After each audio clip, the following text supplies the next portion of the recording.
बड़ी खबर आपको बता दें राहुल गांधी से जुड़ी है, जिनका एक वीडियो सोशल मीडिया पर तेजी से वायरल हो रहा है, जो वोटर अधिकार यात्रा का है। वोटर अधिकार यात्रा के 8वें दिन का वीडियो है, जहां पर एक युवक राहुल गांधी को किस करके भागता है, लेकिन उसको वहीं पर पीट दिया जाता है। तो क्या है ये पूरा बवाल, बताएंगे आपको। मेरे साथ मौजूद है मेरे सहयोगी नवेंदु जी। सर, सोशल मीडिया पर जिस तरीके का वीडियो वायरल हो रहा है, उसके बाद से हड़कंप मच गया, क्या है ये पूरा बवाल? देखिए, राहुल गांधी कुछ समय पहले तक देश में मोहब्बत की दुकान खोलने की बात कर रहे थे। फिर कुछ दिनों बाद वो केरोसिन छिड़कने की बात करने लगे। बिहार में इस वक्त हर ओर वोट अधिकार यात्रा की चर्चा है। राहुल गांधी देखिए पूरे गैंग के साथ किस तरह से जीप पर नजर आ रहे हैं। पप्पू यादव ताल ठोक रहे हैं पीछे, तेजस्वी यादव हैं, दीपांकर भट्टाचार्य है, मुकेश सहनी नजर आ रहे हैं, राजेश राम है। तमाम महागठबंधन के नेता हैं। ये लग रहा है कि बिहार को फतह किए बिना इस बार चैन से नहीं बैठेंगे। इसी बीच ये देखिए किस तरह से राहुल गांधी बुलेट पर रैली निकाल रहे थे। इसी बीच एक युवक आता है, अचानक से राहुल गांधी को किस करता है और वो भागने की कोशिश करता है। लेकिन उस बीच में एसपीजी के वो जो जवान हैं, कमांडो हैं एनएसजी के, वो उतरते हैं और राहुल गांधी से पहले उस देखते हैं राहुल गांधी ठीक है या नहीं। फिर उस युवक की तरफ फौरन दौड़ते हैं और उसको पकड़कर चमाटा वहां पर लगा देते हैं। इसके बाद अब सवाल उठने शुरू हो गए हैं कि राहुल गांधी जो खुद को मोहब्बत का पैगाम बांटने वाले समझते थे, जो खुद को ये बताते हैं कि वो जनता के सबसे बड़े मसीहा हैं, उनको जिस व्यक्ति ने, जिस लड़के ने किस किया, उसकी सरेआम पिटाई इस तरह से हो सकती है। और ये हैरान करने वाला मामला इसलिए भी है क्योंकि ये सुरक्षा में बड़ी चूक है। गांधी परिवार पर किस तरह से सुरक्षा व्यवस्था रही है पिछले आज़ादी के बाद से, वो बहुत बड़ी चिंता का विषय है। क्योंकि राजीव गांधी की जिस तरह से हत्या हुई, इंदिरा गांधी की जिस तरह से हत्या हुई, गांधी परिवार पर हमेशा ये संकट बरकरार रहता है। इसीलिए एसपीजी अपने लिए खुद उन्होंने लगाई थी, लेकिन पीएम मोदी की सरकार आई, एसपीजी हटा दी गई। लेकिन उसके अलावा उनको Z+ की टॉप कैटेगरी की सुरक्षा दी जाती है। लेकिन इस बीच में जो हुआ, अब राहुल गांधी से सवाल पूछे जा रहे हैं। अगर कोई युवक आपको इस तरह से आके चूमता है, उसके बाद आपकी सभा में उसके साथ ऐसी पिटाई की जाती है, ये क्या संदेश देता है? जबकि दूसरी ओर राहुल गांधी खिलखिलाते हुए नजर आते हैं, बहुत खुश नजर आते हैं। फिर क्या होता है, वो युवक जैसे भागने की कोशिश करता है, पकड़ के उसकी पिटाई हो जाती है। अब लोगों के मन में यह भी सवाल है कि वो इस तरह से भाग क्यों रहा है। 2 दिन पहले क्या हुआ था, राहुल गांधी जब कटिहार पूर्णिया में थे, वहां पर एक युवक आता है और वो अपना टी-शर्ट फाड़ के दिखाता है और अपनी छाती में उसने सोनिया गांधी और राहुल गांधी के टैटू बनवा के रखे थे। फिर से ये दूसरा वाकया सामने आता है। राहुल गांधी यहाँ पर मुस्कुराते हैं, वो आगे बढ़ते हैं, लेकिन देखिए ये जवान जो है उनकी सुरक्षा में कैसे उनको तबड़क लगाते हैं, यहाँ से खदेड़ते हैं। लेकिन सुरक्षा का विषय है, लेकिन ये बार बार उसी सवाल को जन्म दे रहा है कि जनता से क्या ऐसी डील की जाएगी? आपकी सुरक्षा जो है, आपको जितने सुरक्षाकर्मी मौजूद थे वो क्या कर रहे थे? कहीं बाद में आप इसे फिर मुद्दा बनाएंगे कि सरकार रहते हुए हमारी सुरक्षा में चूक हो गई। तो ऐसी तस्वीरें सामने निकल कर क्यों आ रही हैं? बार बार आप ऐसी, कभी आप खेतों में मौजा पहन के चले जाते हैं, कभी आप कहीं पर रुक जाते हैं, वहाँ पर लोगों की भीड़ इकट्ठी हो जाती है, फिर आपके पार्टी के लोग उसको ट्रेंड कराते हैं कि हमारे जननायक आ गए। अगर आप जननायक हैं, लोगों को आपसे इतना ज़्यादा प्यार है, तो इस प्यार को दिखाइए। आपको अच्छा, ये सीरियसनेस को भी सवाल उठाता है कि राहुल गांधी को कितना जनता सीरियस लेती है कि इस तरीके की हरकत करती है, क्योंकि ज़्यादातर हम देखते हैं कि ऐसी कोई वीडियो किसी और नेता मंत्री की नहीं आती है। जिस तरीके की अभी राहुल गांधी की आई है, उन्होंने भी इस चीज़ को बहुत लाइटली लिया, लेकिन उनके जो सुरक्षा व्यवस्था जो ध्यान रखते हैं, उन लोगों ने नहीं लिया। आपको लगता है कि सीरियसनेस पर भी क्वेश्चन है कि नेता को कितना सीरियस लिया जा रहा है? नहीं, राहुल गांधी को तो भारत की सियासत में वैसे भी लोग बहुत ज़्यादा सीरियस नहीं लेते हैं, क्योंकि उनकी हरकतें ही कुछ ऐसी हैं। वो कब क्या बोल देंगे, क्या कर देंगे, ये खुद उनको भी मालूम नहीं है। लेकिन भारत में कुछ ऐसे नेता हैं जिनके साथ कुछ ना कुछ घटना होती रहती है। चाहे अरविंद केजरीवाल आप देख लीजिए, कैसे एक युवक चढ़ के उनको थप्पड़ लगा देता है। एक बार नहीं, कई बार उनके साथ ये घटना देखने को मिलती है। उसके बाद राहुल गांधी हैं। लेकिन सुरक्षा व्यवस्था बहुत बड़ी चीज़ है राहुल गांधी के लिए, क्योंकि वो गांधी परिवार से आते हैं। उस परिवार से आते हैं जिसके ने देश को कई प्रधानमंत्री दिए हैं, और उसमें से 2 प्रधानमंत्री की सरेआम हत्या हो जाती है। राजीव गांधी जो उनके पिता हैं और जो उनकी नानी इंदिरा गांधी थी। ऐसे में सुरक्षा में चूक इसे आप कह सकते हैं, और राहुल गांधी के लिए चिंता का बहुत बड़ा सबब है, क्योंकि अभी यात्रा में अभी 6-7 दिन और बाकी हैं। इस बीच में राहुल गांधी को बिहार के दूसरे हिस्सों का दौरा करना है, और वहां पर अब सिक्योरिटी जो है बहुत टाइट रखनी पड़ेगी। इसी तरह से युवक बीच बीच में अगर आते रहेंगे तो निश्चित तौर पर सवाल उठेंगे। वहीं दूसरी ओर आप देख लीजिए कि ये जनता से किस प्रकार से कनेक्ट कर पाते हैं। एक और पीएम मोदी हैं, आप देखिए कहीं भी वो रैली में जाते हैं, पीएम मोदी के लिए लोगों का जो स्नेह देखने को मिलता है, वो उसका एक अलग डेकोरेम होता है, उसकी एक अलग गाइडलाइन होती है, जिस तरह से वो लोगों से मिलते हैं वो तय रहता है। और यहाँ पे राहुल गांधी को क्या जरूरत थी बुलेट यात्रा निकालने की? आप क्या दिखाना चाह रहे हैं? जबकि यात्रा में लग रहा है कि सिर्फ कांग्रेसी कार्यकर्ता हैं, चारों साइड तो भीड़ है ही नहीं। तो ये यात्रा निकालने की क्या जरूरत है? कभी आप जीप पे जाते हैं, कभी आप मोटरसाइकिल पर जाते हैं।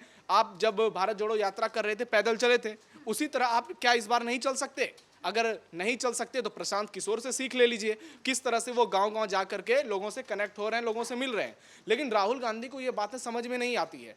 उनको लग रहा है कि एसआईआर का एक ऐसा मुद्दा है जो उनको बिहार में उनकी सरकार बना देगा, लेकिन वो इस भूल में है, क्योंकि एक नया सर्वे आया है सीएसडीएस का, उसमें तेजस्वी यादव की लोकप्रियता बहुत ज़्यादा गिर गई है। जो तेजस्वी सीएम फेस के तौर पर पहली पसंद के रूप में देखे जा रहे थे, अब भी पहली पसंद पर हैं, लेकिन जो आंकड़ा 46-47%, 50% तक पहुंच गया था, कुछ महीने पहले 60% तक चला गया था, वो अब 31% पे आके रह गया है।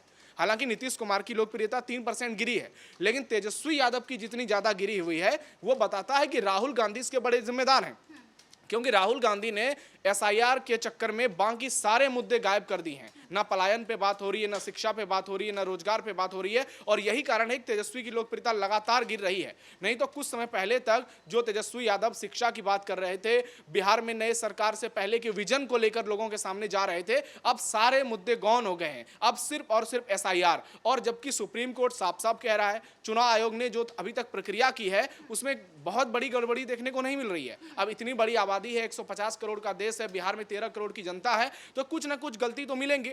और जिस पार्टी के खुद 1,60,000 से ज्यादा बीएलओ हैं, वहां पर सिर्फ 2 खामियां मिलती है। अब तो 1 सितंबर बहुत नजदीक है, दूध का दूध पानी का पानी हो जाएगा। जैसे ही चुनाव आयोग फाइनल वोटर लिस्ट जारी करेगा, ये तय हो जाएगा कि जो आरोप हैं तेजस्वी और राहुल के, उसमें कितना दम है, या फिर वो सिर्फ लोगों को गुमराह करने की कोशिश कर रहे हैं। क्योंकि जब फाइनल आंकड़े आएंगे उसके बाद या तो ये मुद्दा एनडीए सरकार के खिलाफ जाएगी, या फिर राहुल और तेजस्वी कहीं के नहीं रहेंगे, जिसकी संभावना ज़्यादा है, क्योंकि अभी तक वैसी बड़ी गड़बड़ी देखने को नहीं मिली है। जितने बार भी राहुल गांधी को नोटिस दिया गया है, तेजस्वी यादव को 2 एपिक के मामले में नोटिस जारी किया गया है, ये लोग कोई जवाब नहीं दे रहे हैं चुनाव आयोग को। सुप्रीम कोर्ट बार बार यही टिप्पणी कर रहा है कि अगर इसमें कुछ गलती पाई जाती है तो हम इस प्रक्रिया को रद्द करेंगे। लेकिन सुप्रीम कोर्ट का जिस तरह से झुकाव इस पूरे मामले में देखने को मिला है, वो बताता है कि यह मुद्दा वाकई में कमजोर है। जानबूझकर तेजस्वी और राहुल इसे बड़ा मुद्दा बनाने की कोशिश कर रहे हैं, लोगों में झूठ फैलाने की कोशिश कर रहे हैं, ताकि एक नैरेटिव बन सके, एक प्रोपेगेंडा बन सके, और लोग लास्ट में हार कर उनको वोट करें। लेकिन ऐसा होने वाला नहीं है। चुनाव आयोग को लेकर 7 दिन का वक्त दिया था चुनाव आयोग ने, लेकिन अभी तक राहुल गांधी ने ना ही माफ़ी मांगी है और ना ही वो कोई ठोस सबूत पेश कर पाए हैं। आपको लगता है कि अब इनकी मुश्किलें जो है वो लगातार बढ़ती जा रही है? क्योंकि हम जब रैली को भी देख रहे हैं तो वो ना बेरोजगारी की बात करते हैं, जो जनता के असल मुद्दे हैं उनको छोड़कर सिर्फ एसआईआर का राग अलाप रहे हैं, लेकिन वो भी कहीं पर होता नजर नहीं आ रहा है, मतलब समर्थन उनको मिल नहीं रहा है। तो ये पूरी तरीके से एक फेल प्रोपोगेंडा कह सकते हैं कि ये प्रोपोगेंडा फैलाया जा रहा है सिर्फ। बस 4-5 दिनों का वक्त रह गया है, 1 सितंबर को सब कुछ साफ हो जाएगा। और जहां तक माफ़ी की बात है तो राहुल गांधी तो कहते हैं कि वो सावरकर नहीं गांधी हैं, वो माफ़ी नहीं मांगते हैं, लेकिन सबसे ज़्यादा माफ़ी उन्होंने ही मांगी है पिछले कुछ सालों में। हर मुद्दे पर उन्होंने माफ़ी मांगी है। पीएम मोदी को लेकर तमाम बातें की है, चौकीदार चोर है, सारे मोदी चोर होते हैं। वीर सावरकर को लेकर माफ़ी मांगी है, राफेल को लेकर माफ़ी मांगी नारे है। तो यहाँ पे भी लगवाए गए हैं। नारे ये जहां जाते हैं वहीं लगवाए जाते हैं, और पीछे कौन खड़े हैं ये भी देख लीजिए। जो कुछ समय पहले तक एक दूसरे को देखना नहीं चाहते थे, वो दोनों मिलकर राहुल गांधी का जय जयकार कर रहे हैं। तो ये सारे मुद्दे जो हैं बस 4-5 दिन के लिए शेष रह गए हैं। अब राहुल गांधी जो है माफ़ी भी मांगेंगे, और सिर्फ कोर्ट में माफ़ी नहीं मांगनी पड़ेगी, बिहार की जनता से भी माफ़ी मांगनी पड़ेगी, और राहुल से पहले इनकी बहन प्रियंका गांधी को माफ़ी मांगनी पड़ेगी, जिनका वीडियो सोशल मीडिया पर तेजी से वायरल हो रहा है, जो पंजाब के पूर्व सीएम चरणजीत सिंह चन्नी के साथ खड़ी नजर आती हैं, और वहां पर बिहारियों और यूपी के लोगों के लिए जब अपशब्द कहे जाते हैं तो प्रियंका गांधी तालियां पीटती हैं, वो मुस्कुराती हुई नजर आती हैं, और वो अगले दिन वोट अधिकार यात्रा में शामिल होने के लिए बिहार आ रही हैं पहली बार। तो ऐसे में बिहार के लोग उनका स्वागत करने के लिए तैयार हैं, उनसे जवाब मांग रहे हैं कि पहले आप जवाब दो कि आपने अभी तक बिहारियों का इतने बार अपमान क्यों किया है। ये वीडियो 2022 का है, लेकिन जिस तरह से वायरल हो रहा है, राहुल गांधी से जवाब मांगे जा रहे हैं। तो राहुल गांधी का इतिहास रहा है माफी मांगने का, और बिहार की जनता बहुत समझदार है, सियासी तौर पर बहुत ज्यादा परिपक्व है, उसे पता है कि वोट के जरिए किसको किस भाषा में जवाब देना है, वो इसकी पूरी तैयारी कर रही है। और पप्पू यादव का भी एक बयान लगातार सामने आ रहा है, वो कह रहे थे कि जननायक बोला तेजस्वी को राहुल गांधी के सामने, इसको लेकर भी सियासत गर्मा गई है, क्या कहेंगे? देखिए पप्पू यादव अब समझ में आ रहा है उसका उनका नाम पप्पू क्यों रखा गया है। कुछ समय पहले तक पप्पू यादव कह रहे थे कि तेजस्वी यादव मुखिया का चुनाव नहीं जीत पाएंगे। उनके नाम से अगर लालू यादव का नाम हटा दिया जाए तो कुत्ता नहीं पूछेगा। तेजस्वी यादव लोकसभा चुनाव में पूर्णिया जाते हैं और कहते हैं कि एनडीए के कैंडिडेट को जिता जाओ, लेकिन ये हारना चाहिए चुनाव। और आज आमने सामने हैं, 1 मीटर की दूरी है और इनको कह रहे हैं जननायक, क्रांतिवीर, मोहब्बत का दूत, क्या क्या कहाँ से शायरी पढ़ सीख के आए थे पता नहीं, लेकिन शायद वो राहुल गांधी के लिए बोलना चाहते थे, लेकिन पहले जुबान पर तेजस्वी यादव का नाम आ गया, या फिर इसके पीछे कोई पॉलिटिकल स्ट्रेटेजी है।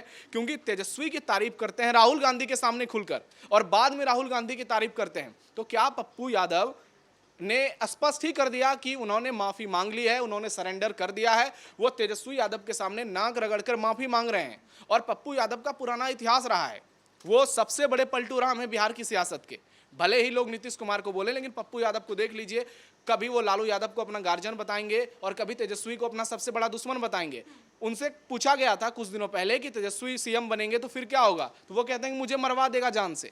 तो आप सोचिए कि उनकी मानसिक स्थिति किस प्रकार से है। जब से ट्रक से उतारा गया था तब से पप्पू यादव बहुत बेचैन थे, इधर उधर भटक रहे थे, बहुत कोशिश की, 1.5-2 महीने राहुल गांधी को बहुत हाथ पर जोड़ना पड़ा, तब जाकर जीप में जगह मिली। और जगह मिली तो राहुल के सामने ही तेजस्वी की तारीफ कर दी। और दूसरी ओर राहुल गांधी से पूछा गया कि तेजस्वी सीएम होंगे या नहीं, तो राहुल गांधी ने सवाल को साइडलाइन कर दिया, बहुत शातिराना अंदाज में बता दिया कि हम बहुत अच्छे पार्टनर हैं, हमारी लंबी समय से जोड़ी रही है देश की सियासत में भी और बिहार की सियासत में भी, हमारा गठबंधन बहुत पुराना है, हम आगे तय करेंगे। लेकिन सीएम फेस वाले सवाल पर राहुल गांधी ने इतना स्मार्टली खेला कि तेजस्वी यादव के भी होश उड़ गए होंगे वहां। इस मुद्दे पर ज्यादा अपडेट के लिए आपका बहुत बहुत धन्यवाद। यानी कुल मिलाकर जिस तरीके से वोटर अधिकार यात्रा का आज 9वां दिन है और आज भी चुनाव आयोग और बीजेपी को लेकर निशाना बनाया जा रहा है राहुल गांधी और तेजस्वी यादव के द्वारा, और वही दूसरी तरफ पप्पू यादव का बयान और ये सोशल मीडिया पर जिस तरीके के वीडियो वायरल हो रहे हैं, ये सब उनकी मुश्किलें बढ़ाते जा रहे हैं। अब आगे क्या होता है ये देखने वाली बात होगी। ब्रेकिंग न्यूज में इतना ही। कैमरा पर्सन कुणाल के साथ मैं राधिका राज।